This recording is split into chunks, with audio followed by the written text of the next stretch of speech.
ஆனா கணவரை நீங்கள் தாக்குவது குற்ற செயல் மேடம். கட்டின கணவனை அவன் ஆள் சூத்துவத்தி மாதிரி இருப்பான், மனைவி அரை டன் இருக்கலாம், அவனை தூக்கி போட்டு 1 மணிக்கு அடிக்கிறான், கத்துறானே உனக்கு இறக்கமில்லை. இதில் விளையாட்டு போட்டி ஒன்று வச்சுக்கிறா, ஊருக்கு பொண்டாடி தூக்கிட்டு ஓடுறது. அந்த விளையாட்டு போட்டிலாம் வைக்காதிய. ஒல்லியா இருக்க ஆள் பொண்டாட்டி ஒல்லியா இருந்தால் தூக்கிட்டு 100ல் ஓடிடுவேன். கனமான பொம்பளையா இருந்தால் ஆள் ஒல்லியா இருந்தால் எல்லா பேரும் பொண்டாட்டி பிடிச்சேன் எல்லாம் கூட தொட்டு தருவாங்க. இவங்க வலது காலை நகட்டிக்கிட்டே இருப்பேன். கொஞ்சம் தூக்குடா ராமா, தூக்குடா காலை, தூக்குடா. எங்கள் ஊரில் அகராதி மயிருக்கு எங்கள் மச்சான் அப்படி தான் சொன்னது கேட்கல.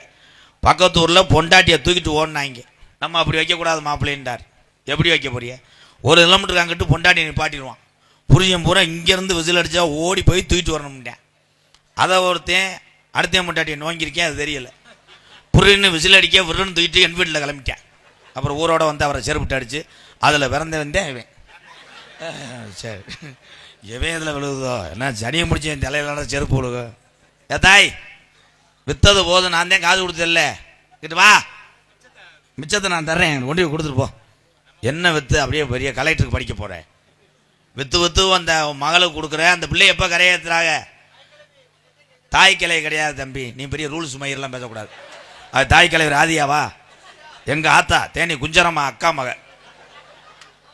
தாய் கிழவியா? தாய் கிழவின்னு ஒரு படம் எடுத்தாங்க. உண்மையதே அதில் தான் பெண்களுடைய வாழ்வியலை சரியான முறையில் காட்டிய திரைப்படம். பெண்கள் எப்படி இருக்கும்னு எல்லாரும் பாருங்கத்தான் அந்த படத்தை மாதிரி. யாரையும் நம்பி வாழாதிய, நீங்களா சேமிச்சு வச்சு வாழுங்க. அதுக்காக உங்கள் நோக்கத்துக்கு லோன் வாங்கி வச்சிடாதீங்க. என்ன லோனு சொன்னோன்னு புகுப்பீர்னு வச்சிருக்கிறாள். என்ன லோனு வாங்கலாம், கடை வாங்கலாம், அதை சரியான முறையில் செலுத்தும் வகையில் இருந்தால் வாங்கலாம்.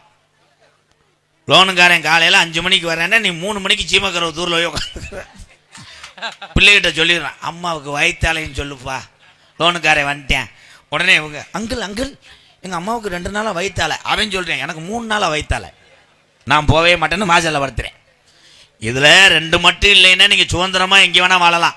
ஒன்று நம்ம சாமிகள்கிட்டலாம் ஒன்று கும்பிட்டுக்கங்க, உடம்புல எந்த சீக்கு இருக்கக்கூடாது, கடை இருக்கக்கூடாது. இந்த 2 மட்டும் இல்லைன்னா நீ சாதிச்சிடலாம். ஒரு சாங்கு பாடுவோமா? தம்பி யானை கதை சொல்லக்கூடாது, குதிரை எடுப்புட்டேன். சர்வீன் குடும்பத்து சார்பாக, குடும்பத்துன்னு ஒரு குடும்பத்தார் சார்பாக ரூபாய் 101. வேணா மது பழக்கம் அன்றாட வேர்வ சிந்தி ரத்தம் சிந்தி உலஜக